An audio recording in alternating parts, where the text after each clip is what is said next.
todo mi viaje. Bueno, ya estamos del lado de Corea del Norte. Esto ya no lo podemos grabar. Pues bueno, amigos, ya no puedo grabar ahorita hacia el exterior. Estamos del lado de Corea del Norte. Estaba ahorita publicando las últimas cosas que necesitaba para mantenerlos a ustedes al tanto. Y está interesante. Ya les explicaré esto como hizo. Como les decía, a partir del momento en que cruzamos el río, ya estábamos en Corea del Norte. Y para ser más exactos, en la estación de trenes que funciona como un puesto de control militar y migración. Nuestra parada aquí duraría entre 1 hora o hasta 3 horas. Y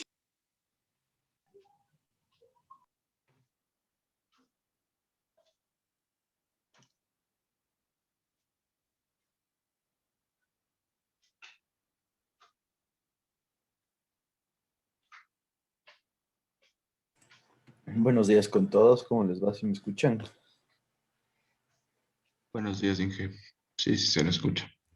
Ya, a ver. Vamos a empezar por la lista.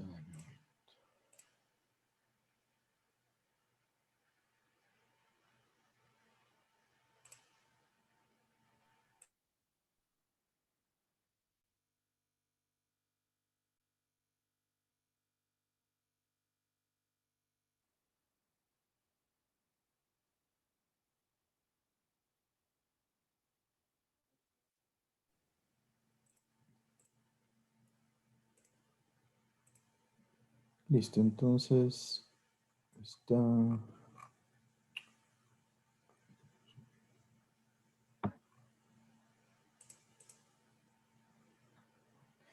Listo, está Felipe Banda.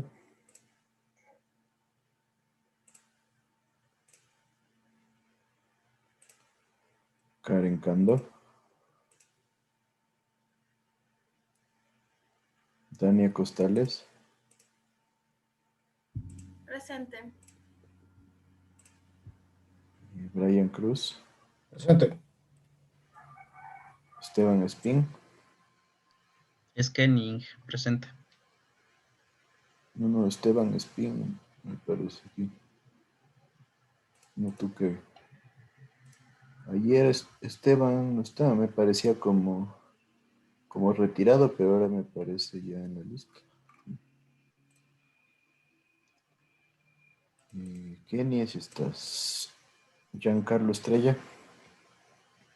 Presente, ingeniero, buenos días. Buen día. Jocelyn Gómez. Presente, Inge. Buenos días. Buen día. Marcelo Wilcatoma. Presente, Inge. Buenos días. Buen día. Francisco Imaicela. Michelle Jacome. Presente, Inge. Anderson Lara. Presente. Steve López. Presente, Inge, disculpe. Juan Martín Narváez. Presente. Alex Ortega.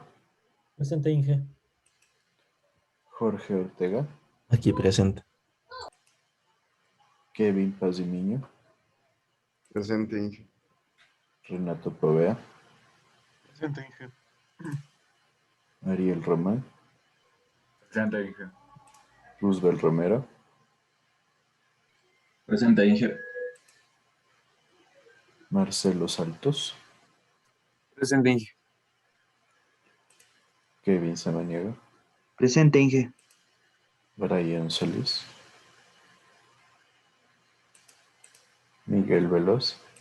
Presente, ingeniero, buenos días. Ingeniero, presente, Bien. perdón, Solís. No se activó mi micrófono. Ya. Ángeles Vera. Presente, Inge. Carlos Zurita. Presente. ¿Alguien que no le haya mencionado?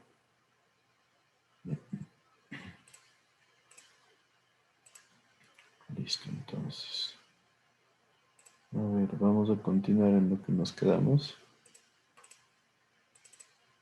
Nos toca seguir en esta parte que es la parte de la parte introductoria acerca del marco legal, un poco de aspectos generales. Entonces, yo sé que es un poco tedioso, pero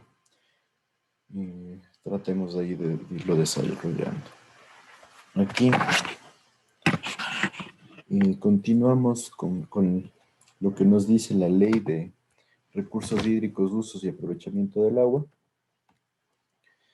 en donde esta parte es interesante porque nos habla acerca de los tipos y los plazos de las autorizaciones y nos dice que nosotros tenemos autorizaciones para uso del agua y autorizaciones para aprovechamiento productivo del agua. Entonces ahí ya se genera una diferenciación entre las dos opciones. Entonces nos dice, cuando hablamos de uso del agua, nosotros hablamos de un acto administrativo que tiene que expedir la Autoridad Única del Agua. ¿Cuál es esta Autoridad Única del Agua?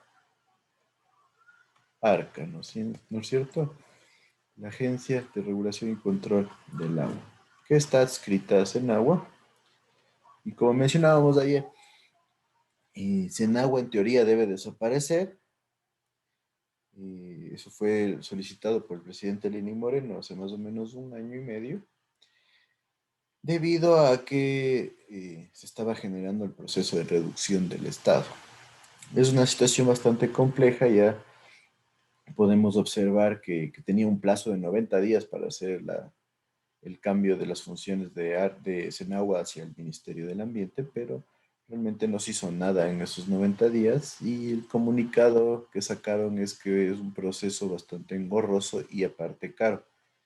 Entonces, yo le veo bastante complicado que se termine ese proceso. Realmente me parece que va a ser más caro que cualquier ahorro que podría generar y esta situación debe considerarse. Entonces, y peor después de todo lo que sucedió en la pandemia, vale la pena tener en cuenta esta situación. Entonces, en lo que a mí respecta, hay que seguirlo manteniendo como el ente regulador o la autoridad en ese caso para cualquier situación que tenga que ver con el manejo del agua, todavía hacen agua. Entonces, ellos tienen que haber atendido favorablemente a una solicitud que obviamente puede ser presentada por una persona natural o jurídica para usar caudal de agua. Esto es importante. Se solicita la posibilidad de uso de caudal de agua. No es que se habla del uso del cuerpo de agua específico, sino un caudal de agua que tiene que ser definido en su magnitud acorde a las tablas en donde Senagua indica cuáles son los máximos a consumir. Entonces, el destino de este caudal de agua tiene que ser consumo humano o riego enfocado a la garantización de la soberanía alimentaria. Se incluye el abrevadero de animales también y cualquier tipo de actividades de producción acuícola. Mientras que en el segundo caso de lo que se habla es de autorizaciones para el aprovechamiento productivo. Entonces, en ese caso, nosotros tenemos el mismo proceso, se genera una solicitud a la autoridad competente, en este caso Senagua, y lo que se busca es la aceptación de un caudal de agua para cumplir un destino enfocado con el punto de vista económico. Entonces, en este caso entrarían todos los tipos de industrias que requieren utilizar agua. Dentro de esto, nosotros vemos los procesos de duración de estas autorizaciones, no más que procesos, sino los tiempos en lo que va a durar esta autorización, y se definen lo siguiente. Cuando hablamos de consumo humano, la autorización va a ser de 20 años y puede ser renovada por periodos sucesivos del mismo tiempo. Y hay que tener en cuenta que se especifica que estas aprobaciones o autorizaciones deben modificarse si es que existen variaciones demográficas y de caudales. ¿Qué significa esto? Que si es que empieza a haber variaciones en la cantidad de gente, por ejemplo, que va a utilizar ese riego, si es que hablamos de un proyecto de riego, o si es que ha habido alguna diferencia o alguna variación importante en el caudal de agua que lleva el río, nosotros deberemos generar una variación del caudal que puede ser aprovechado para este proceso productivo. Por otro lado, nos dice que si hablamos de riego, acuicultura y abrevadero de animales, enfocados siempre, hacen el acápite de la soberanía alimentaria. Esto porque dentro del plan de desarrollo del Ecuador, el plan Toda una Vida, se habla bastante sobre la soberanía alimentaria. Entonces es uno de los ejes de desarrollo. Entonces por eso siempre se lo incluye dentro de las leyes.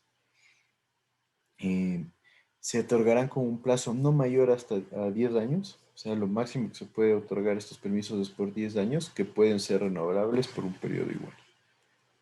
Y cuando hablamos de actividades productivas, ¿no es cierto?, que se hace hincapié nuevamente, no sean parte de la soberanía alimentaria, el plazo también va a ser de hasta 10 años, que se pueden renovar de igual manera por uno o más periodos, dependiendo de la inversión que se va a hacer, el tiempo de inversión que se va a hacer.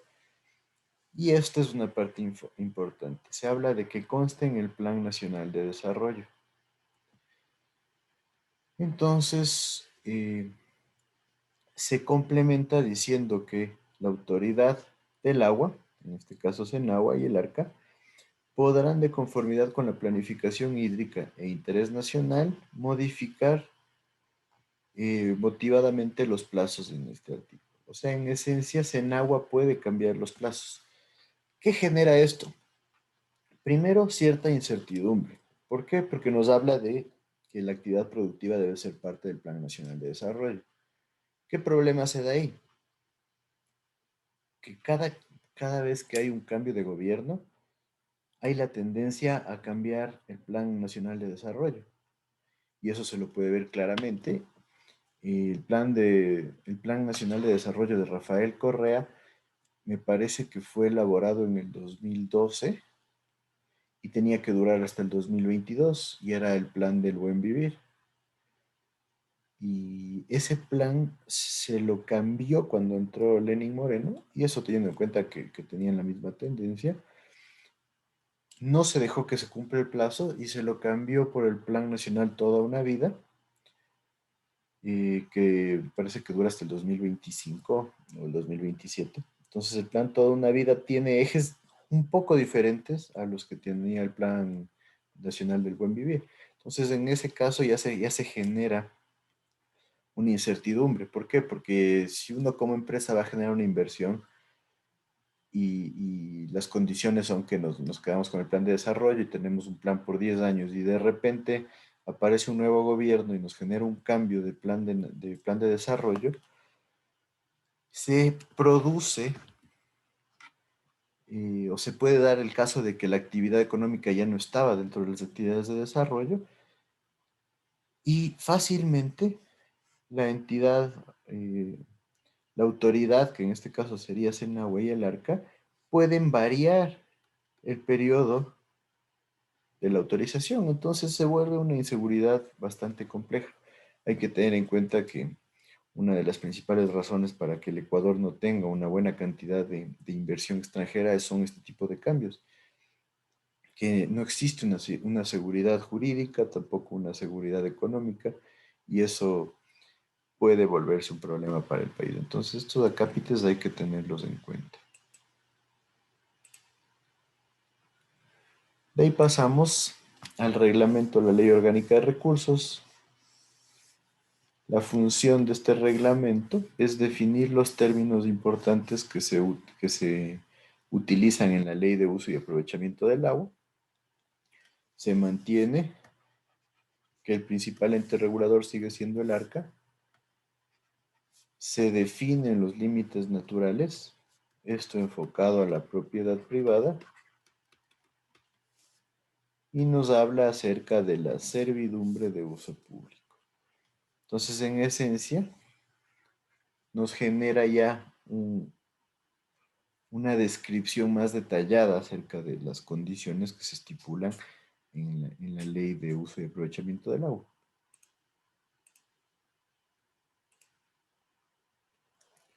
Entonces, ¿qué nos dice este reglamento? En su artículo 8 habla que la Agencia de Regulación y Control del Agua es un organismo de derecho público, es una entidad pública con carácter técnico-administrativo, o sea, ellos se encargan de la parte técnica y de la administrativa en la regularización del uso hídrico. Es adscrito a la Secretaría Nacional del Agua Esto se mantiene. Tiene autonomía administrativa y financiera, ¿sí? Y tiene una jurisdicción nacional. Esta agencia ejercerá todo tipo de regulación y control de la gestión integral e integrada de los recursos hídricos.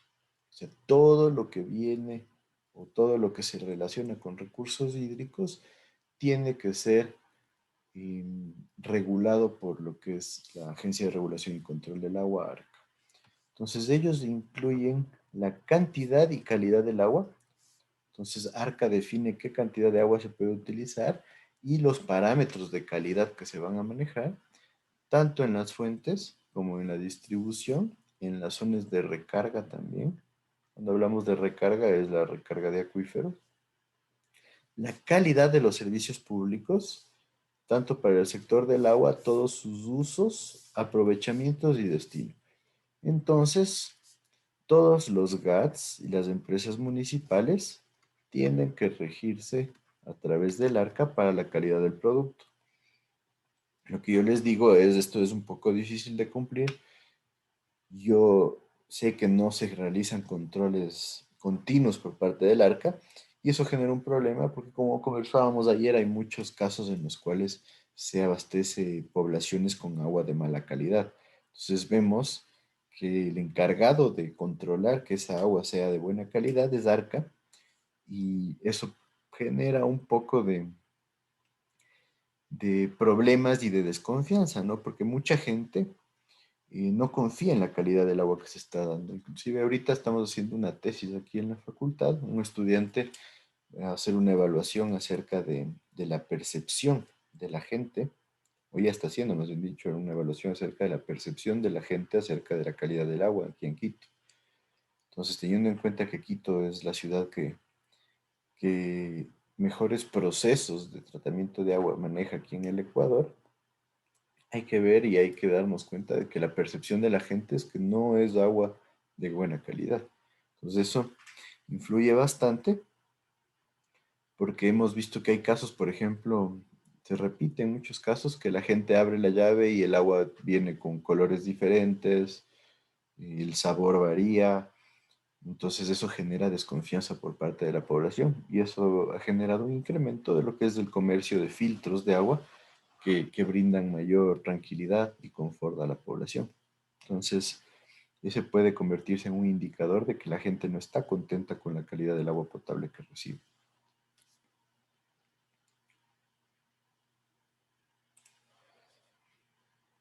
Aquí también nos dice que ARCA va a determinar qué gobiernos autónomos descentralizados son los que se encargan de los procesos y subprocesos, además cuáles no alcanzan los niveles de calidad establecidos, pero realmente yo les digo, no suele haber informes, al menos informes de alto alcance acerca de este tipo de análisis. Entonces yo creo que es una deficiencia importante. Y creo que ahora con la situación de que el ARCA está por desaparecer o debería estar por desaparecer, realmente va a ser peor el control que pueda ejercer.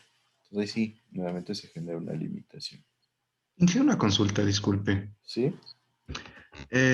Viendo que, o sea, hay bastantes, no sé, las leyes protegen y todo eso se dice, búscalo como tal, la calidad del agua para el desarrollo de la sociedad. O sea, yo creo que es indispensable, o sea, darle una gran importancia a eso. ¿Por qué no sé, digo yo, o sea, como en varios países de afuera se tiene, por ejemplo, o sea, una política de esto?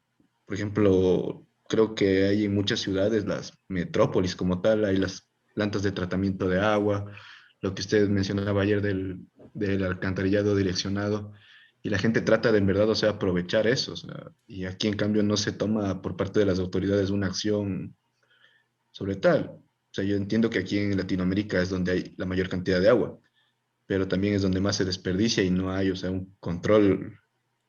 O sea, y al menos habiendo, o sea, tantos reglamentos, tanto lineamiento, no toman medidas para en verdad, o sea, aplicar lo que dice.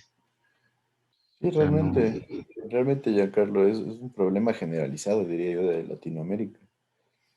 Y hay que tener en cuenta, como dices, hay países aquí en Latinoamérica con grandes cantidades de agua. Chile es un país que tiene muchísima agua. Argentina, Brasil es de los países que más agua tiene, especialmente por el río Amazonas.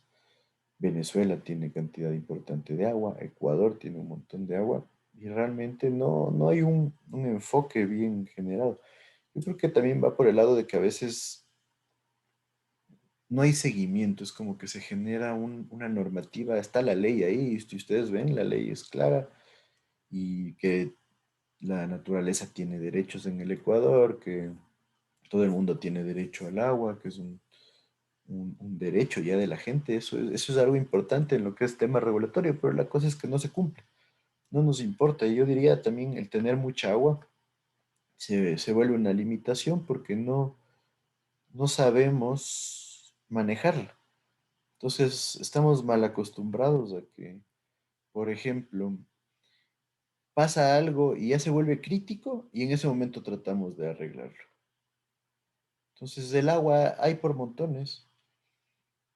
Aquí en el Ecuador, yo les decía, tenemos 5 o 6 veces más agua que los países promedios en el mundo.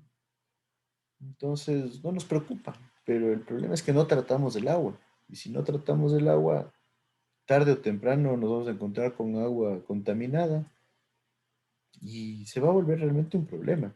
Nosotros tenemos plantas de tratamiento de agua potable, sí, pero no son buenas plantas de tratamiento. Ustedes váyanse a cualquier población pequeña, población mediana aquí en el Ecuador. En las plantas de tratamiento todavía hay los típicos tanques de plastigama donde se almacena el agua, no hay una estructura bien desarrollada, no hay un buen control, el operador es un albañil que estuvo en la construcción y como sabía del proceso, se quedó trabajando ahí. Entonces él va todos los días y ve que todo está bien, pero no es que se hacen estudios de la calidad del agua. En muchos casos ustedes ven inclusive con tejas se tapan los tanques, o sea, son obras hechas a medias. Y eso pasa un montón aquí y en el resto de países de Latinoamérica pasa lo mismo.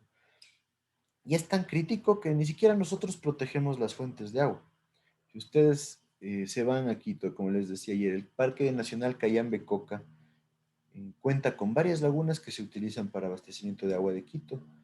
Si ustedes quieren ir a acampar en esas lagunas, pueden dormir ahí al lado de la laguna que se utiliza para el abastecimiento de agua de Quito. No hay ningún tipo de seguridad, no hay ningún tipo de control. Entonces, lo mismo, si ustedes quieren botar algún contaminante ahí, pueden hacerlo libremente. No hay nadie que les diga no. Lo mismo pasa en la zona de Papayacta, lo mismo pasa en la zona del, del noroccidente, en donde también hay varias fuentes de agua. Pero realmente por ahí empieza. En otros países, si ustedes se van en países desarrollados, van a ver que las fuentes de abastecimiento de agua son cercadas como que fuera un destacamento militar. Inclusive hay lagunas que tienen cerramientos perimetrales y tienen guardianía privada y siempre se están aireando. Por ejemplo, es una forma de mejorar bastante las condiciones del agua en la fuente. Se mantienen largas mangueras que están generando aireación.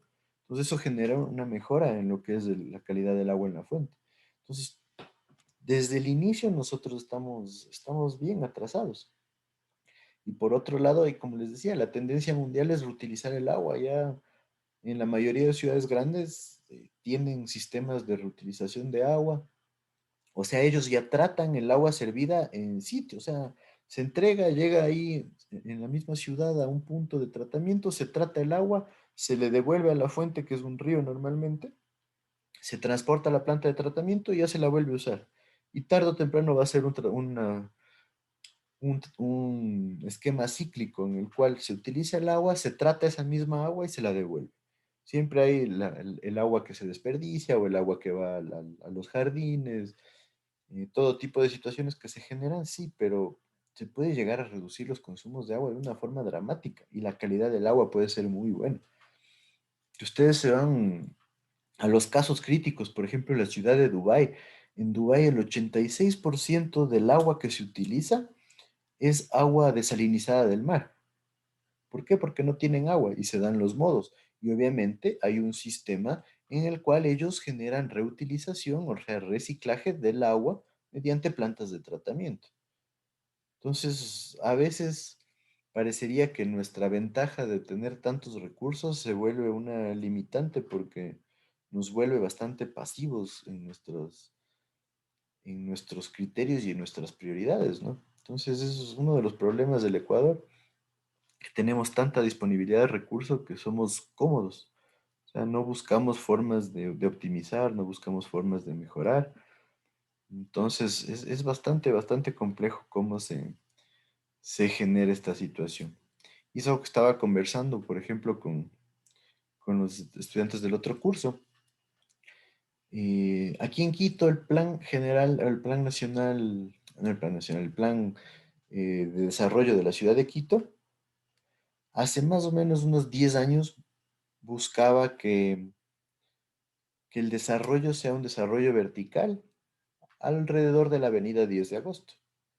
O sea, se planificaba o se esperaba que la 10 de agosto cambie todo ese esquema comercial que maneja y se empiecen a construir edificios de 20, 25 pisos enfocados a proveer de vivienda a la clase media baja, de tal forma que se generen edificios en donde no estaba permitido que tengan demasiados parqueaderos, por ejemplo.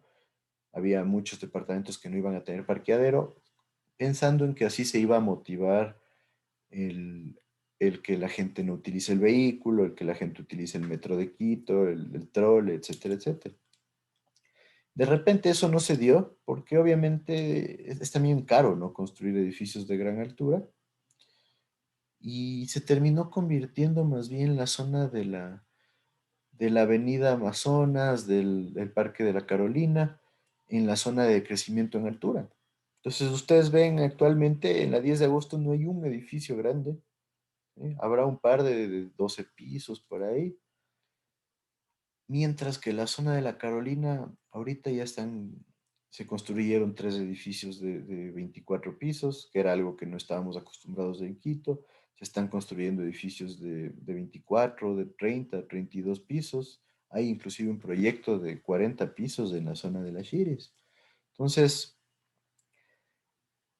dentro de este plan que considera lo que se llama la matriz de ecoeficiencia, que es una matriz que generó el municipio de Quito, en donde a uno le dice, y si tú haces una reducción en consumo de energía, reducción en uso de agua, una mejora en la utilización de aguas, tú puedes postular para ese incremento de pisos. Entonces, lo que han hecho todos estos edificios grandes.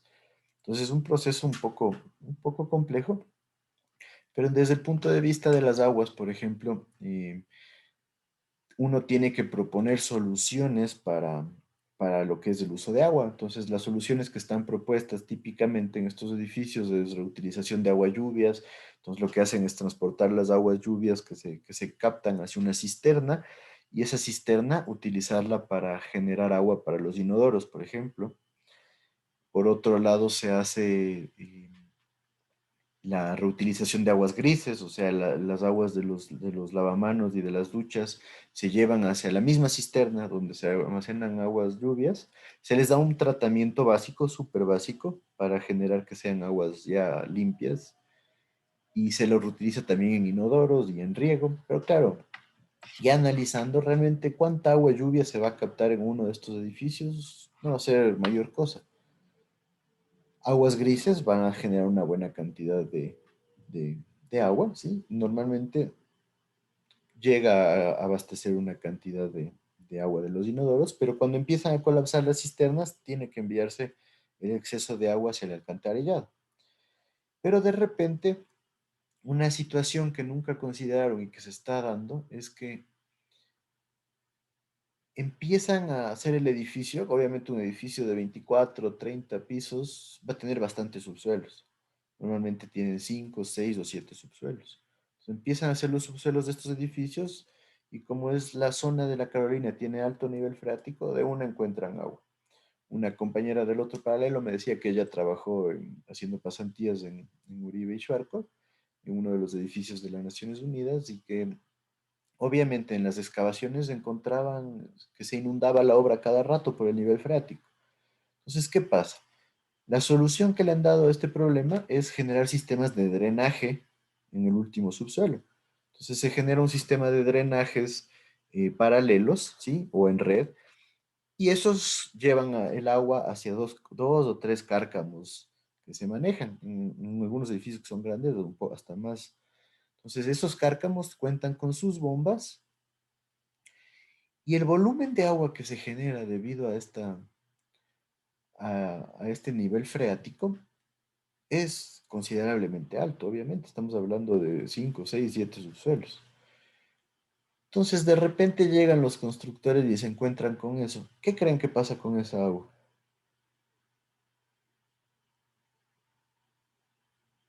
No le dan el tratamiento adecuado y No le dan el tratamiento adecuado. ¿Y qué pasa? ¿A dónde va esa agua?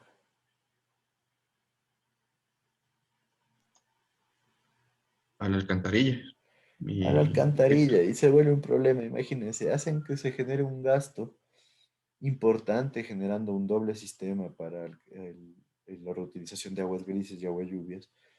Y de repente volúmenes súper importantes de agua no están considerados dentro de la normativa y eso se va a la alcantarilla directita. Entonces, de ese tipo de situaciones son las que se generan aquí en el Ecuador. Ponemos normativas súper rigurosas para que las cosas se desarrollen de la mejor forma posible, pero son tan limitadas nuestras normativas que pasa eso. Entonces, si se ponen a analizar, obviamente, todas estas normativas le generan que los costos de construcción se eleven bastante. En este tipo de edificios se hablan de costos de construcción de 800, 900, $950 por metro cuadrado, que es bastante más alto que el promedio. Entonces, se genera un problema, pasa una situación un poquito diferente a lo que dice la ley. La más fácil es botar toda el agua a la alcantarilla. Entonces, ¿yo para qué le hago al constructor ahorrar un par de metros cúbicos de agua en una cisterna si de repente aparece un volumen importante de agua y se va directo a la alcantarilla? Entonces, si ustedes le suman todas las aguas que van a la alcantarilla del nivel freático, más toda el agua que produce el edificio, teniendo en cuenta que históricamente no se esperaba que la zona del Amazonas crezca hasta 30 pisos o 25 pisos. Lo que estipulaba Quito eran 12 o 13 pisos. Entonces, la cantidad de descargas puede generar un colapso del sistema de alcantarillado. Y el ejemplo más claro es lo que pasó con la plataforma financiera. En ese mismo sector, el día que se inauguró, para mala suerte de algunos, se colapsó el alcantarillado. Y obviamente era algo de esperarse, ¿no? Si es un edificio que tiene, creo que son 160.000 metros cuadrados de construcción, y de repente no se les ocurrió que el alcantarillado podía colapsar primer día de inaugurado y se fue todo al piso. Entonces, desde ese tipo de cosas vemos que no hay una buena planificación, no hay una buena organización. Entonces, pasa un montón este tipo de situaciones aquí en el Ecuador. Y eso conversábamos con los del otro curso. Realmente puede ser un problema a largo plazo. Si ustedes se ponen a ver que ahorita cada vez hay más desarrollos inmobiliarios en altura en esa zona, primero puede volverse un problema también lo que es lo que es el vaciado de los acuíferos, ¿no? En esa zona. Si ustedes empiezan a sacar agua por bombeo en toditos esos edificios, probablemente se empiece a bajar el nivel freático. Y las cimentaciones de estos edificios son bastante profundas, pero también tenemos edificios antiguos o casas antiguas que tienen cimentaciones bastante superficiales, por así decirlo. Capaz que algún rato se genera hasta un problema de que, obviamente, si nosotros vaciamos un acuífero, eso va a tener un efecto acerca de los suelos. ¿No es cierto? Nosotros ya evitamos que un suelo esté saturado y se van a generar vacíos y eso puede terminar convirtiéndose en asentamientos. Entonces son situaciones que no están bien analizadas y no están contempladas dentro de nuestra planificación. Entonces eso pasa un montón aquí en el Ecuador. Y como dice su compañero, no hay una buena planificación, no hay una buena estructuración de los proyectos, no hay un buen desarrollo. Y lo mismo les decía ayer, hay el plan de generar una planta de tratamiento gigantesca en Quito. Sí, perfecto, pero ¿por qué una? Porque una planta ubicada, si nosotros podemos analizar, en Quito la mayoría de descargas son ilegales. La gente descarga directo al río, las urbanizaciones descargan directo al río. Entonces, si hacemos una planta, realmente va a dejar las aguas limpias desde donde está esa planta en adelante, hasta que llegue a otra comunidad y se vuelva a contaminar. Entonces, son vacíos en la planificación y ahí obviamente entra el abuso y la corrupción, ¿no? Obviamente, si haces una obra de $1.000 millones es mucho más fácil montar ahí precios excesivos que si haces varias obras pequeñas. Entonces, muy complejo el análisis de cómo se planifica y cómo se maneja aquí todo lo que son los recursos en el Ecuador. Entonces, vale la pena eso siempre tenerlo en cuenta y irlo analizando. Este reglamento también, por otro lado, nos define qué son los alveos, o alveos también se les suele llamar, y los cauces naturales. Esto lo hace para un poco focalizar y un poco definir la situación de la propiedad privada. ¿Qué significa esto? Que si este es un río, nosotros en el río vamos a tener el nivel mínimo, el nivel medio y un nivel máximo. Entonces, en esencia, estos alveos son los espacios que nosotros tenemos cubiertos por agua en caso crítico. ¿Cuál es el caso crítico? Que nosotros manejemos el nivel máximo del agua. Entonces, toda esta zona de aquí corresponde al alveo. Entonces, nos habla del terreno que esté cubierto de agua en máxima crecida. ¿Por qué se genera esta diferenciación? Porque toda esta zona es parte del dominio hídrico público. ¿Qué significa? Que esta zona entre los alveos es la zona que no puede ser comercializada, ni privatizada, ni puede ser objeto de alguna negociación comercial. Entonces, la idea es que se defina que en esta zona todo el mundo tiene acceso. Entonces, luego vamos a ver, ahí entra la servidumbre de paso, porque era una situación que se daba. Y yo les mencionaba, por ejemplo, en la zona de la costa, en Manabí, hay una playa que, me parece que se llama Playa Dorada, no me acuerdo si ese era el nombre, pero era una playa que no se podía acceder. ¿Por qué? Porque no permitía su topografía un fácil acceso. Y por otro lado, afuera de esa playa había una propiedad muy grande. Entonces, el dueño de esa propiedad no permitía el paso. Entonces, debido a toda esta legalización, se obligó a que genere una servidumbre de paso y ahora esa propiedad, esa playa, más bien dicho, ya es accesible. Entonces, ya desde el punto de vista beneficios, sí, eso de generar ya este reglamento y aclarar cuál es el límite de la propiedad privada ha generado bastantes beneficios en ese tipo de condiciones. Entonces es bastante bueno por ese lado. Entonces, por ejemplo, acá también nos dice que cualquier modificación de los cauces, ¿sí? Hablando de obras autorizadas legalmente, tiene que regirse por la autorización que hizo ARCA y tiene que haber un estudio hidrogeológico.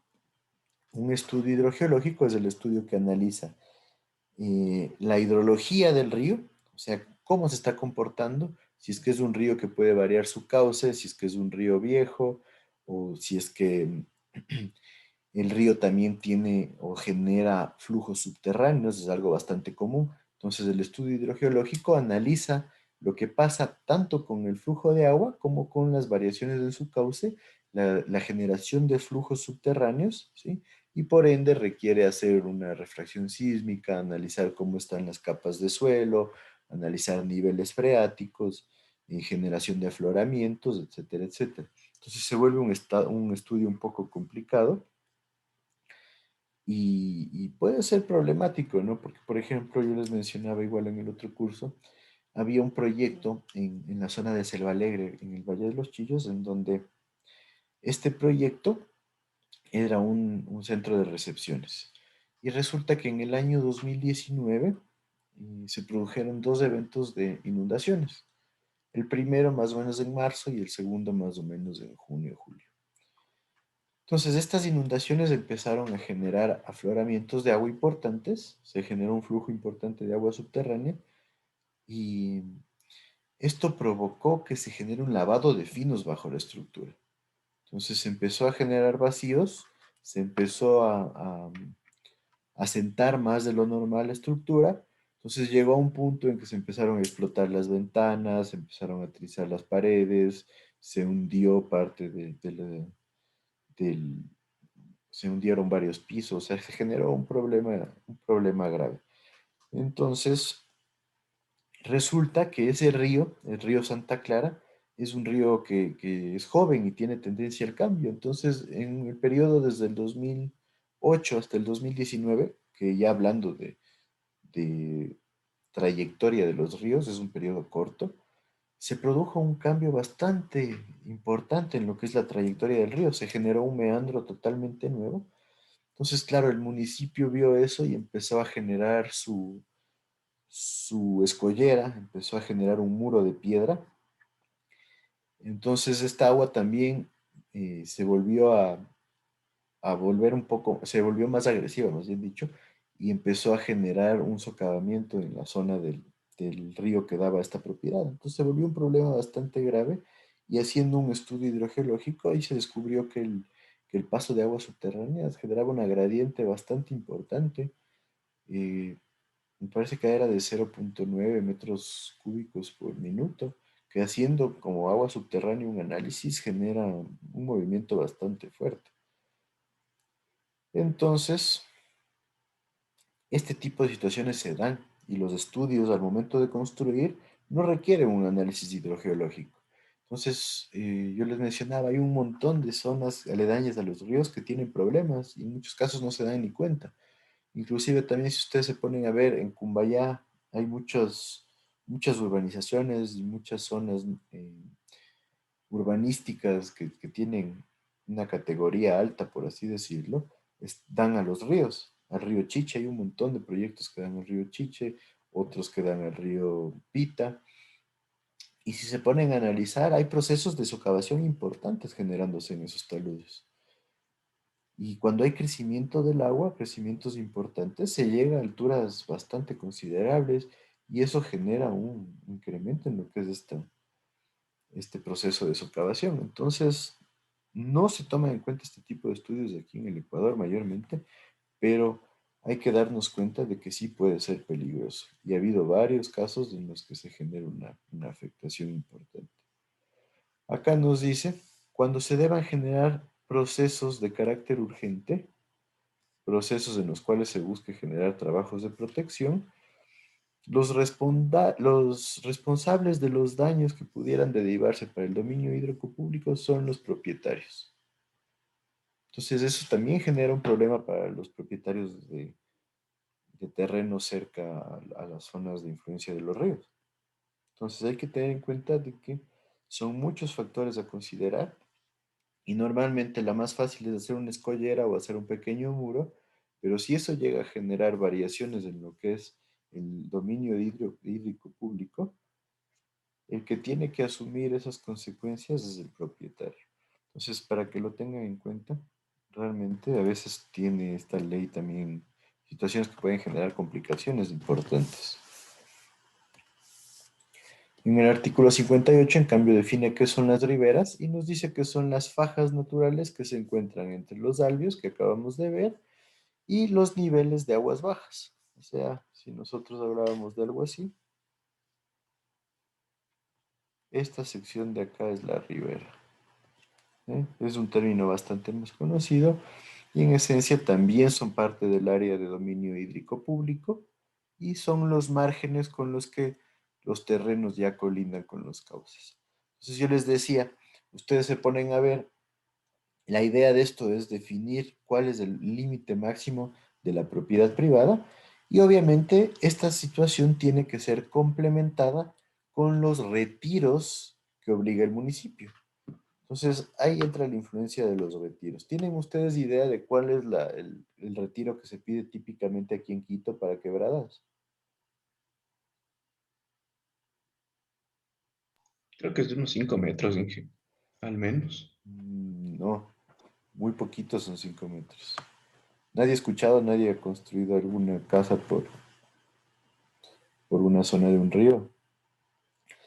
Aquí en Quito, normalmente, el mínimo es 15 metros de área de retiro, desde el filo de quebrada le llaman. El filo de quebrada debería ser el alveo, ¿sí? Entonces ahí siempre se genera un problema porque debería ser el alveo, pero a veces el filo de quebrada es donde el punto donde empieza a generarse quiebre, pero de repente viene alguien y dice el terreno tiene un quiebre, es un quiebre no tan pronunciado. Entonces, ¿cuál es el filo de quebrada? Se genera ese problema.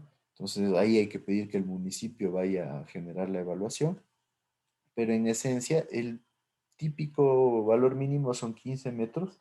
Hay zonas, especialmente las que ya están en el límite o están dentro de Rumiñahui, en donde hay un límite un poco más bajo, que son 10 metros, el mínimo de retiro. Pero aquí en Quito hay zonas donde se llega hasta retiros de 50 metros. Entonces tengan en cuenta, es un factor bastante importante. Recién hace unos meses estaba viendo un terreno y este terreno colitaba con una quebrada y el dueño me decía que, yo le pregunté cuál es el retiro que pide el municipio y según él no había retiro. Entonces también da lugar a esas dudas. La gente que no conoce dice cualquier cosa y decía que no hay retiro porque es una quebrada seca. Eso es totalmente erróneo. Todas las quebradas pueden llevar agua. Pueden ser ríos intermitentes, pueden ser riachuelos que se forman cuando hay solamente lluvia. Entonces, lo mismo, a menos de que se rellene, siempre hay un retiro de quebrada. Entonces, por lo menos debería haber sido de 15 metros y obviamente en el caso de que compren un terreno y este colinde con un río y tienen un retiro de 15 metros que no conocían ustedes, realmente puede volverse una situación bastante complicada.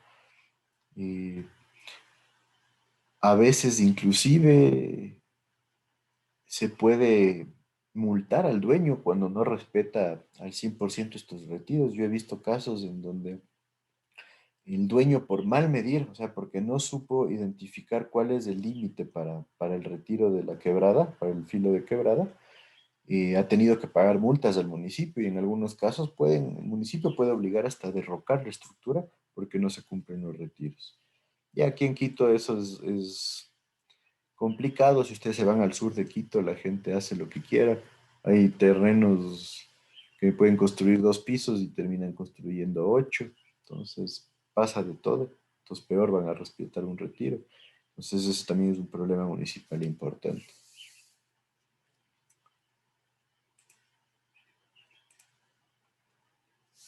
Acá en cambio nos habla de la servidumbre de uso. La servidumbre de uso público es el paso que uno debe dejar para que las personas tengan acceso a los bienes públicos. Entonces, se dice que los terrenos que colindan con los cauces de un río tienen que en toda la extensión del río generar una zona de servidumbre para uso público. ¿Qué significa eso? Que todo el río con sus alveos y la ribera son parte del dominio público. Entonces la gente puede tener acceso a ese río. Entonces, se tiene que generar una zona de servidumbre, que es una zona de paso, en esencia un camino que permita al resto de población o a las personas que van a dar mantenimiento o a construir una obra, entrar al dominio de uso público.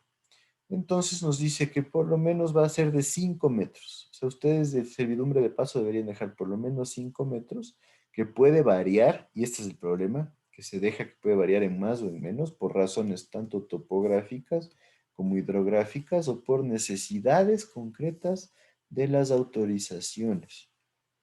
¿Qué significa eso? Que cualquiera podría hacer alguna solicitud aduciendo algún caso de los que están contemplados aquí en la ley y obligar a que el paso de servidumbre que se genere sea mucho más grande. Entonces, lamentablemente, este tipo de situaciones se han convertido a veces en formas de, por ejemplo, presionar a los dueños de propiedades para que vendan una propiedad. ¿Sí? Entonces, sí, si no me vendes tu propiedad, yo te hago aquí una servidumbre de paso y te corto tu propiedad o se puede generar un problema porque la servidumbre de paso en zonas que no son muy pobladas, por ejemplo, dan mucho lugar a las invasiones, ¿sí? como hay la obligatoriedad de la servidumbre de paso en haciendas muy grandes, se empiezan a generar asentamientos ilegales en estas zonas y después es muy difícil sacarlo y en muchos casos a los dueños del terreno les toca venderlo porque se vuelve una complicación. Entonces, ese tipo de vacíos legales sí es un problema. Entonces, ¿para qué sirve la servidumbre de paso?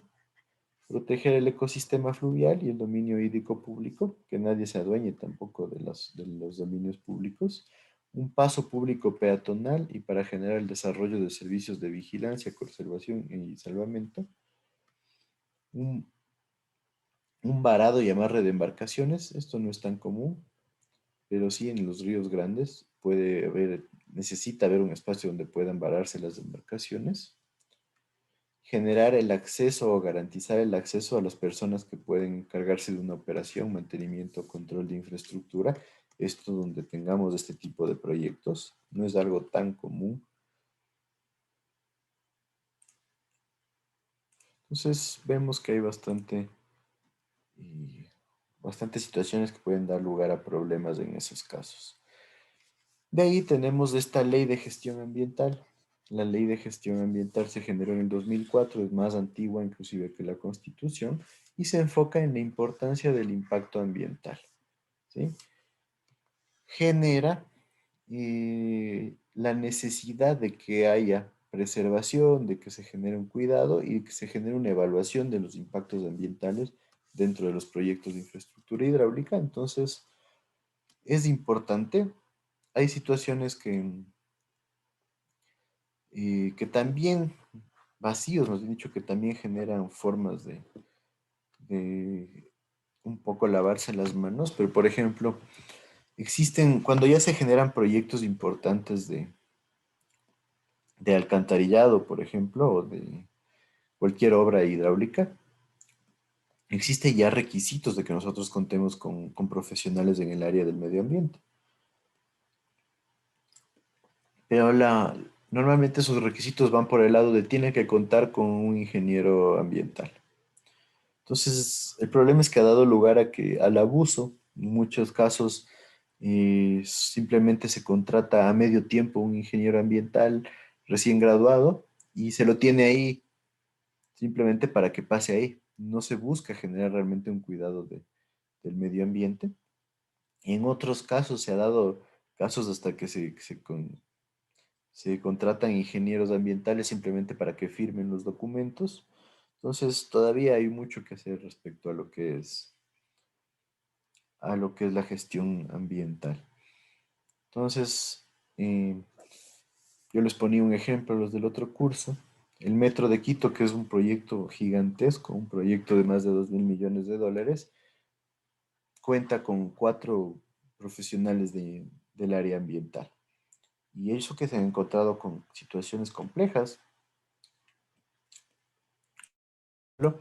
Por ejemplo, encontraron que había un nivel freático alto en la zona del Parque Bicentenario y esa agua estaba contaminada, tenía bastante contenido de metales pesados, tenía contenido de algunos químicos y analizaron realmente y era caro el tratamiento y prefirieron hacerse de la vista gorda y lo dejaron ahí el agua. Entonces simplemente botaron el agua que les afectaba en el proceso constructivo a la alcantarilla. Por otro lado, encontraron gasolina que se estaba fugando de un tanque de una gasolinera. También generó un problema importante, era peligroso porque inclusive si metían maquinaria que sea muy fuerte podía generar chispa y generar un problema importante. Generaron el colapso del botadero de escombros del Troje. No sé si recuerdan, pero hubo un colapso de una ladera ahí. Fue porque era demasiado material que se estaba poniendo. En primera instancia, la tierra que se iba a sacar de la construcción del metro se la iba a generar de forma de terraplenes en la zona del Parque Bicentenario, se decía que se iba a generar una especie de lomas ahí, para que sea ya más como un parque y no se vuelva solo como la pista de aterrizaje. Realmente eso quedó en el aire. No se lo hizo nunca y se empezó a mandar todo el material al botadero del Troje. Eso generó un colapso importante en el botadero del Troje y terminó produciéndose hasta un deslave ahí. Entonces, ese tipo de situaciones pasan, imagínense, en la obra más importante que está haciendo la ciudad de Quito. Entonces, imagínense qué nomás pasa con obras pequeñas. Entonces, esas situaciones son bastante complejas. Dentro de esta ley, la parte importante es que nos dice que cualquier aprovechamiento que generemos en recursos naturales no renovables, y dentro de lo que son áreas naturales protegidas y ecosistemas frágiles, ahí entran todos los ríos, tiene que pasar por medio de un estudio de factibilidad económica y una evaluación de impactos ambientales. Entonces, se debería hacer esto siempre, pero realmente a veces queda la evaluación de impactos ambientales simplemente como un checklist que se dice esto cumple, esto cumple, esto cumple, esto no cumple y muchas gracias. Entonces, todas esas situaciones son importantes para tener en cuenta. Por otro lado, entonces, tenemos la norma INEM que viene de la mano con el Código Ecuatoriano de la Construcción o la norma ecuatoriana de la construcción, en donde se genera una especificación de todos los aspectos técnicos necesarios, incluyendo las etapas de los proyectos, la calidad del agua, cuáles son los estudios preliminares, tipo de materiales, geometría y procesos constructivos para la infraestructura. Entonces, en esencia, la norma nos genera ya una regulación mucho más específica. Como les decía, el Código Ecuatoriano de la Construcción, en el cual nosotros, nuevamente, las etapas de un proyecto las vamos a ver, las guías para la realización de un proyecto, los estudios que se necesitan para aprobar un proyecto y cuáles son las autorizaciones que se deben manejar. Entonces, es una guía para el desarrollo de un proyecto la que estamos nosotros manejando aquí. Vale la pena mencionar que realmente no se han producido cambios desde el año 92, en donde se generó este código. Ya hay la tendencia a buscar un cambio importante, entonces hay que ver qué pasa, pero todavía se mantiene este código. Desde desde el punto de vista del marco legal, nosotros tenemos que tener en cuenta el cuidado, protección y preservación del agua. Siempre lo ponen como un eje principal, pero ya hicimos el análisis, ¿no es cierto? Cuidado, no es que haya mucho cuidado, ustedes pueden ir a cualquier fuente de agua sin problema. Protección, podríamos hablar un poco de mejor protección porque existen infraestructuras ya un poco más desarrolladas para lo que es el transporte del agua, lo que son las bombas, etcétera. Y preservación, realmente yo diría que no hay mayores avances en lo que es preservación del agua. Ni siquiera ya se cuenta con campañas importantes para generar una preservación del recurso hídrico.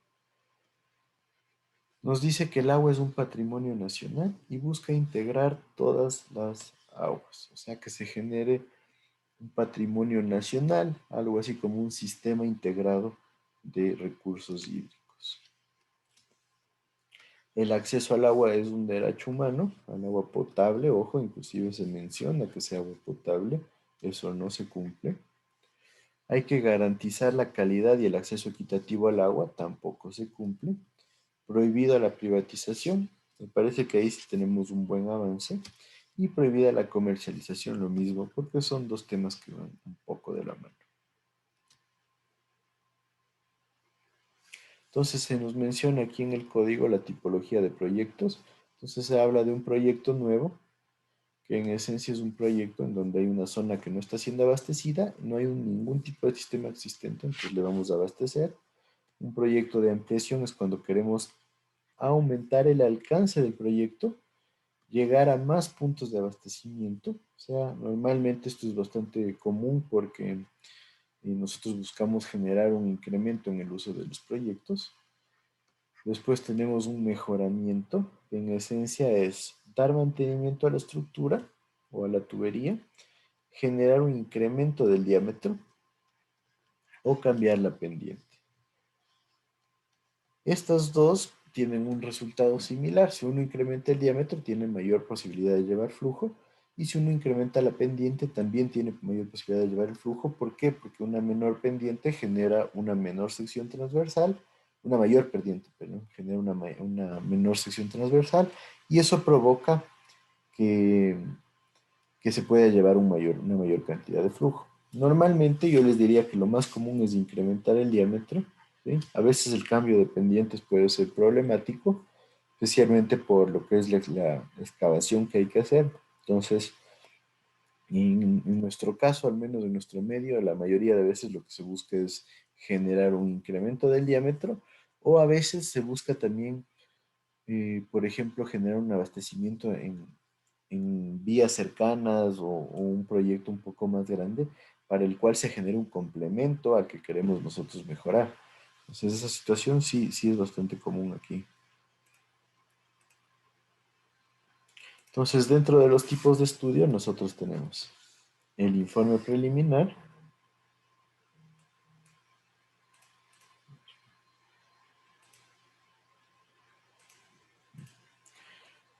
en donde el informe preliminar sí es un informe bastante eh, por encima, podríamos decir, es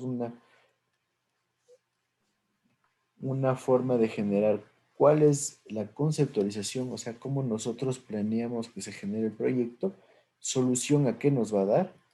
Vamos a definir una justificación diciendo qué estamos solventando, una carencia, hay una prestación insuficiente, se generan problemas de salud pública por fallas de origen hídrico, hay problemas medioambientales. Entonces, ¿a dónde vamos a atacar? ¿A qué problema nos vamos a enfocar en resolver? Generar una priorización del proyecto, ya sea una ampliación de cobertura de agua potable, que es una prioridad porque significa que no hay cobertura, una ampliación de cobertura de aguas servidas, lo mismo, un mejoramiento del servicio, puede ser un cambio de diámetro o que no abastece o la planta de tratamiento es muy pequeña para la cantidad de gente, todo eso puede ir ahí, o una depuración que vendría a ser una limpieza del sistema. ¿Cuál es el objetivo del proyecto? Tiene que ser concreto, realizable y medible. Entonces, no necesitamos generar especificaciones demasiado detalladas. Cuando ya tenemos nuestro informe preliminar, nosotros ya podemos pasar a la etapa de prefactibilidad. Entonces, en esencia, la etapa de prefactibilidad ya requiere una recopilación de datos. ¿Qué significa eso? Que nosotros ya necesitamos presentar una cantidad de datos como son los datos geográficos, topográficos, hacer un estudio de suelos para ver qué tipo de suelos tenemos ahí, analizar el clima de la zona, revisar actividad sísmica, estudios hidrológicos, aspectos históricos. Los aspectos históricos van de la mano con la estadística. ¿Por qué con la estadística? Porque nos interesa saber cuáles fueron los puntos máximos, los caudales máximos, si es que el río se ha secado, si es que ha habido inundaciones debidas al río, etc.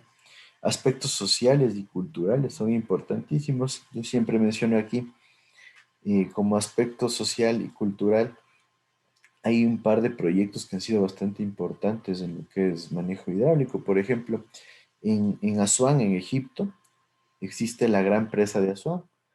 Es una presa que toma agua del río Nilo. Y esta presa generó la inundación de más o menos 1100 templos antiguos egipcios. Entonces, es la principal productora de electricidad para Egipto, pero el costo social y cultural fue importantísimo, ¿no? Imagínense tener que inundar 1100 templos ancestrales.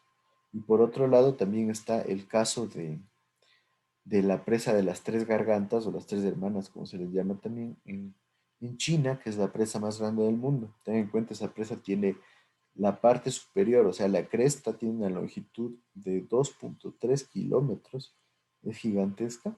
Cuando se construyó esa presa se tuvo que reubicar a más de 2 millones de habitantes. Entonces, imagínense el costo social, sacarle a la gente de su hábitat, de su ciudad, y llevarla a un lugar totalmente nuevo, generar infraestructura totalmente nueva, ¿sí? Y generar toda la movilización de la gente. Entonces se vuelve una situación bastante compleja. Los aspectos políticos y administrativos, quién hace qué, aspectos urbanísticos, si es que estamos cerca de la ciudad, y que se genere una buena conjugación con lo que es el panorama urbano, las características de cada localidad, la mano de obra, los sueldos, los materiales que se van a utilizar, qué tanta facilidad hay para los trabajos, equipo mecánico, qué equipo se va a utilizar, de dónde se lo va a obtener, la energía, que en muchos casos es un problema, porque hay proyectos que requieren el uso de bastante energía. Entonces, inclusive se llega a puntos en donde quién abastece la energía, cómo se realiza el pago del uso de esta energía, etcétera, etcétera. También en la prefactibilidad hay que identificar cuáles son las soluciones que vamos a proveer nosotros. Vamos a cuantificar la demanda, o sea, ya tenemos que tener una idea clara de cuál va a ser la demanda de agua. Vamos a generar alternativas. Normalmente se busca alrededor de 3 a 4 alternativas, de forma que tengamos varias opciones. No es una limitante, hay proyectos que pueden tener muchas más opciones. Y generar un análisis de estas alternativas. ¿Qué significa? Una evaluación. Es decir, estas son las ventajas de esta alternativa, estas son sus ventajas. Y conforme se realice esta evaluación, nosotros luego podemos hacer ya un análisis de las ventajas y desventajas que mantienen las alternativas. De esta forma nosotros ya podemos definir cuál va a ser la viabilidad técnica en función de estas alternativas, y conforme generemos esa viabilidad técnica nosotros ya presentamos al cliente un detalle en donde le decimos, estas son las opciones, nuestra recomendación es que esta es la mejor opción. Entonces con eso también tiene que ir un prediseño. ¿Qué va en el prediseño? ¿Qué áreas se van a servir?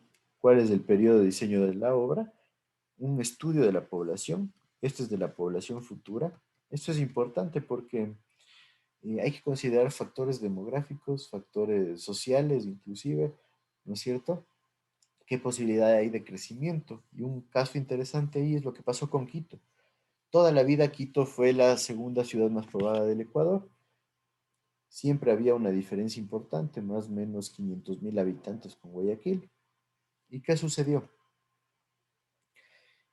Cuando se empezó a centralizar tanto lo que es la parte burocrática, la parte estatal en Quito, se generó también un incremento desproporcional de lo que es empleados públicos en el Estado, y se generó un movimiento económico mucho más fuerte en el Ecuador.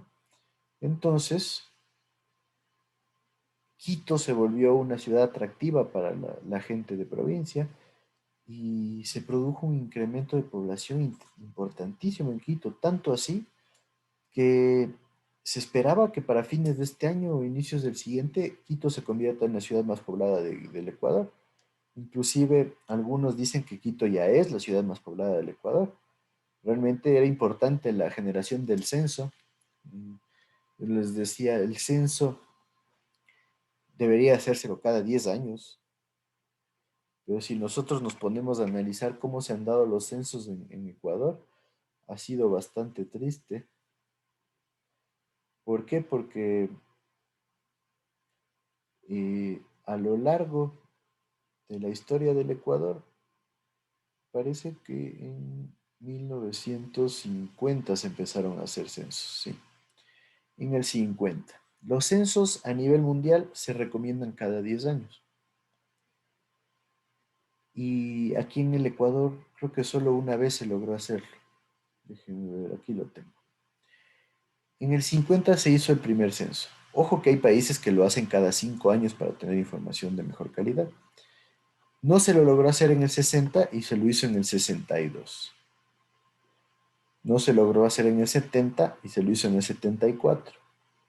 No se lo logró hacer en el 80 y se lo hizo en el 82. En el 90 se esperaba ya empezar a hacer los censos cada 10 años.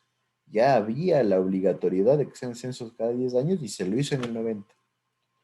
Se esperaba hacerlo en el 2000, pero en el 2000 fue el feriado bancario. No se lo hizo en el 2001. Se esperaba hacerlo en el 2010, se lo hizo, y se esperaba hacerlo en el 2020 y no se lo hizo por la pandemia. Entonces nosotros en el Ecuador no tenemos nunca un- una diferencia de 10 años entre censos.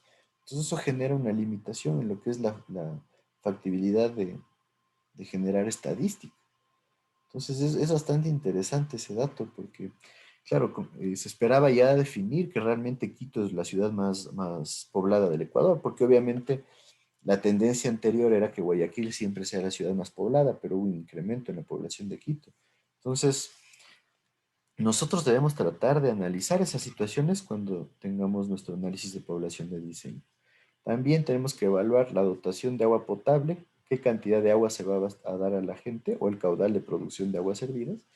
Esto es importantísimo. Yo les decía, hemos hecho varias tesis de eso aquí en la universidad, en donde hemos encontrado que en Quito a veces se consume 180, 190 y otras veces se llega hasta 240 litros por habitante por día, cuando la norma nos habla de 160. Si ustedes se van por el lado seguro y dicen, bueno, yo utilizo el cuadro que me da la norma, probablemente puedan llegar a generar una deficiencia en un 20, 30% del caudal.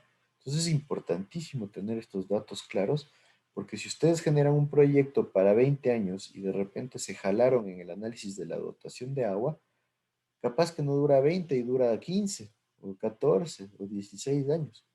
Entonces sí es un problema porque realmente eso pasa aquí en el Ecuador. La mayoría de gente se va por el lado fácil porque obviamente no te van a pagar por hacer el estudio.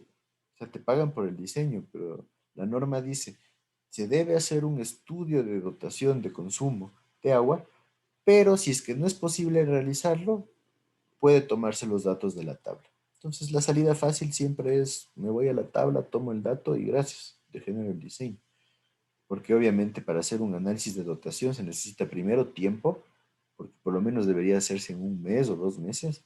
Luego, gente que esté tomando mediciones tanto para lo que es el consumo ya en in situ, o sea, en los domicilios, como para lo que dicen los tanques del municipio.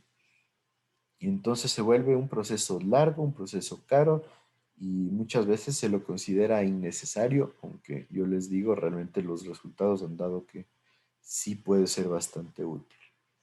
Hay que definir qué necesidades de tratamiento tengo, esto en función de la calidad del agua, y ya generar un prediseño del sistema de distribución, incluyendo un impacto de la descarga, dónde se va a hacer la descarga y qué impacto puede generar y cómo sería la red de alcantarillado también.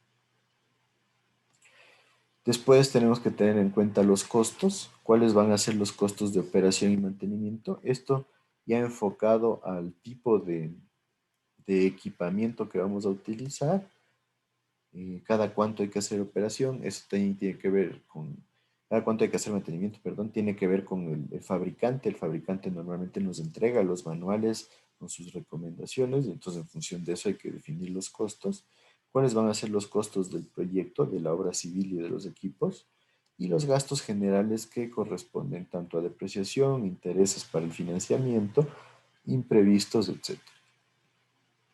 Todo este análisis va en la prefactibilidad. Ustedes también deben revisar lo que es prefactibilidad también en otras materias, en centrales, me imagino que en algo de estructuras también, de forma que ustedes ya puedan ir definiendo cuáles son los alcances que tienen que manejar. Y luego viene la factibilidad, que la factibilidad no es más que un estudio mucho más detallado.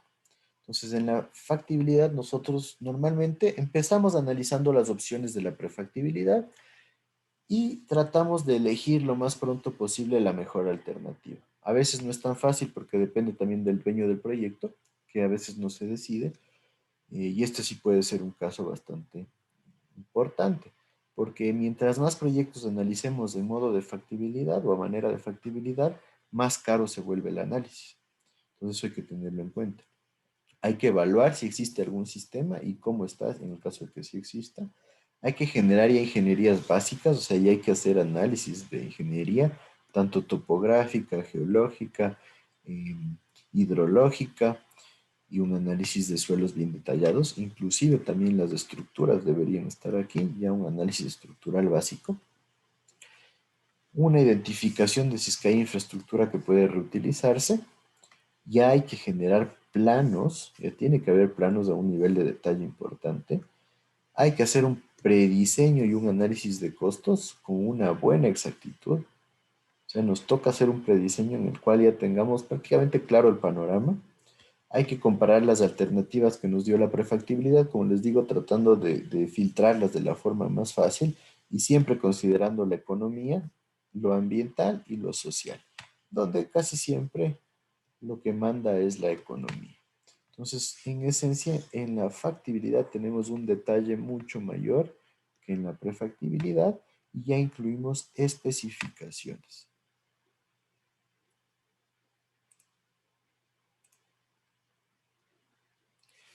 Después también tenemos que considerar que ya se necesitan trabajos de campo especializados. Hay que ir al campo, hay que identificar todas las zonas, los potenciales riesgos. Hay que hacer estudios más avanzados, como son análisis físico-químico y microbiológico del agua, datos de pozos existentes y captaciones, líneas de conducción que sean existentes en el sitio o que se pretendan generar, tanques de almacenamiento que estén existentes o que se presenten o que se pretendan generar, estaciones de bombeo, lo mismo, plantas de tratamiento, redes de distribución, cómo se van a generar o qué existe actualmente, cómo se generan las conexiones domiciliares en el sitio, qué variaciones se pueden generar en la demanda. Hay que hacer un análisis detallado de cuál es el día máximo de caudal y cuál es la hora máxima de caudal. Esto es importante porque en función de esto nosotros tomamos para el diseño ya específico de las obras, de las obras hidráulicas, y planos detallados. Ya tenemos que tener planos y perfiles. Desde el punto de vista topográfico hay un requisito bastante importante. Por ejemplo, en los ríos se pide hacer análisis topográficos de las secciones transversales, análisis de la planimetría, análisis de la sección donde se va a implantar el proyecto. Entonces hay un montón de planos que ya se tienen que tener. Y finalmente se hace un análisis de factibilidad técnica en el cual evaluemos si es que la opción presentada es realmente factible de construir. Con eso llegamos a la etapa final, que es la etapa de estudios y diseños definitivos, en donde nosotros ya debemos generar diseños definitivos, planes de construcción. A veces también hay un detalle de procesos cuando tenemos estructuras un poco complejas. Inclusive se produce un análisis del detalle de procedimientos para la construcción del proyecto, cuáles van a ser los mantenimientos y la administración del proyecto, un plan en el que tengamos cuál va a ser el esquema de mantenimiento, el presupuesto de mantenimiento, una proyección de mantenimiento, una memoria técnica con todos los diseños, ¿no es cierto? Hidrosanitarios, estructurales, eléctricos, una memoria de cálculos con todas las normas que se han utilizado, qué resultados se han obtenido y los planos definitivos de la construcción. En muchos casos hay planos de montaje también. ¿Sí? Cuando se ocupa equipos especializados tiene que hacerse un proceso detallado de montaje. Puede haber planos de corte, inclusive cuando se lleva material y hay que cortarlo, se tiene que especificar cómo se van a hacer los cortes y con eso entregamos nosotros los estudios, diseños y planos definitivos totalmente completos. Tiene que contarse con un presupuesto, con análisis de precios unitarios detallado, un cronograma incluyendo cuáles son los puntos y los elementos críticos, especificaciones técnicas para cada rubro, ¿sí? En donde se especifique qué tipos de materiales utilizar, qué herramientas se van a requerir, que se especifique las proporciones, por ejemplo, si es que hablamos de un relleno, qué tamaño mínimo deberá tener relleno, qué grado de compactación tendrá el relleno, etcétera. Un manual de operación y mantenimiento en donde se especifique qué tipo de operaciones hay que hacer, cuál es el procedimiento para generar las operaciones y lo mismo para el mantenimiento. Un estudio ambiental. El estudio ambiental recién aquí se lo contempla, ojo, a lo que me refería, ¿no? No existe no se le da la importancia suficiente a lo que es el componente medioambiental. Y permisos y autorizaciones que tienen que ser dados por las autoridades competentes. Entonces, con eso tendríamos todos los componentes que nosotros debemos analizar y también todos los componentes legales a tomar en cuenta para el desarrollo de cualquier obra de infraestructura hidráulica. ¿Hasta aquí alguien tiene alguna duda?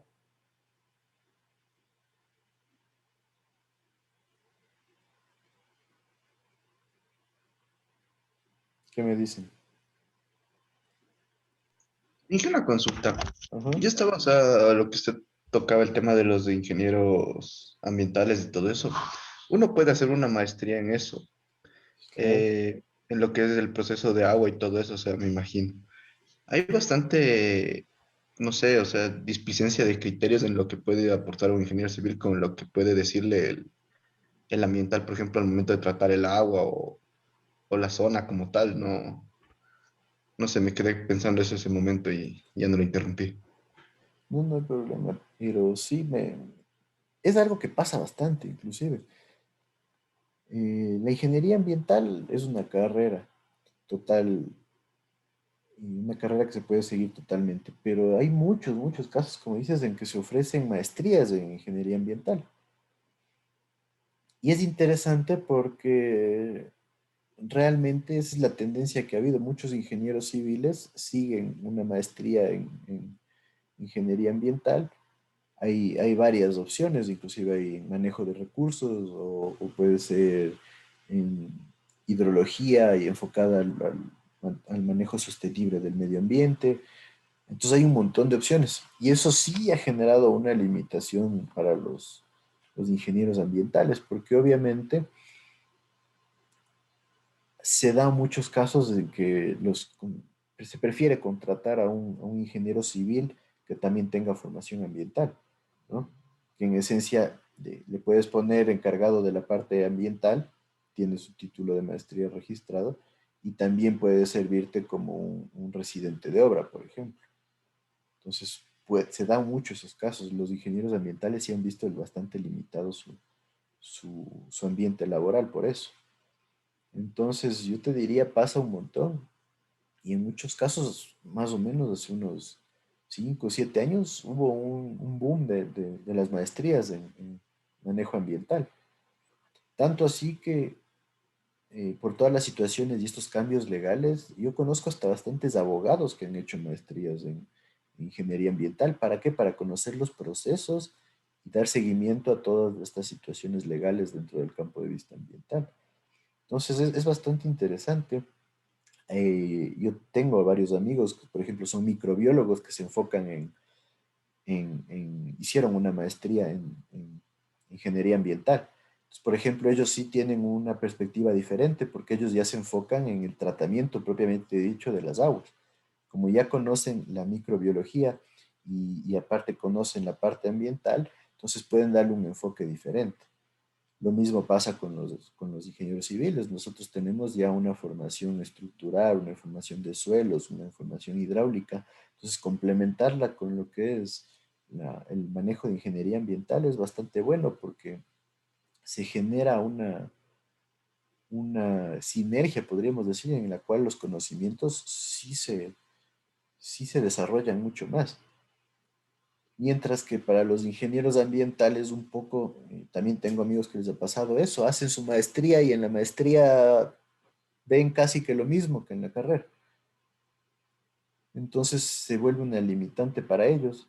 Entonces ya se empiezan a enfocar en cosas más específicas, como por ejemplo la cadena de distribución o cómo se manejan los desechos y cosas por el estilo, que realmente en nuestro medio es un poco difícil desarrollarlo.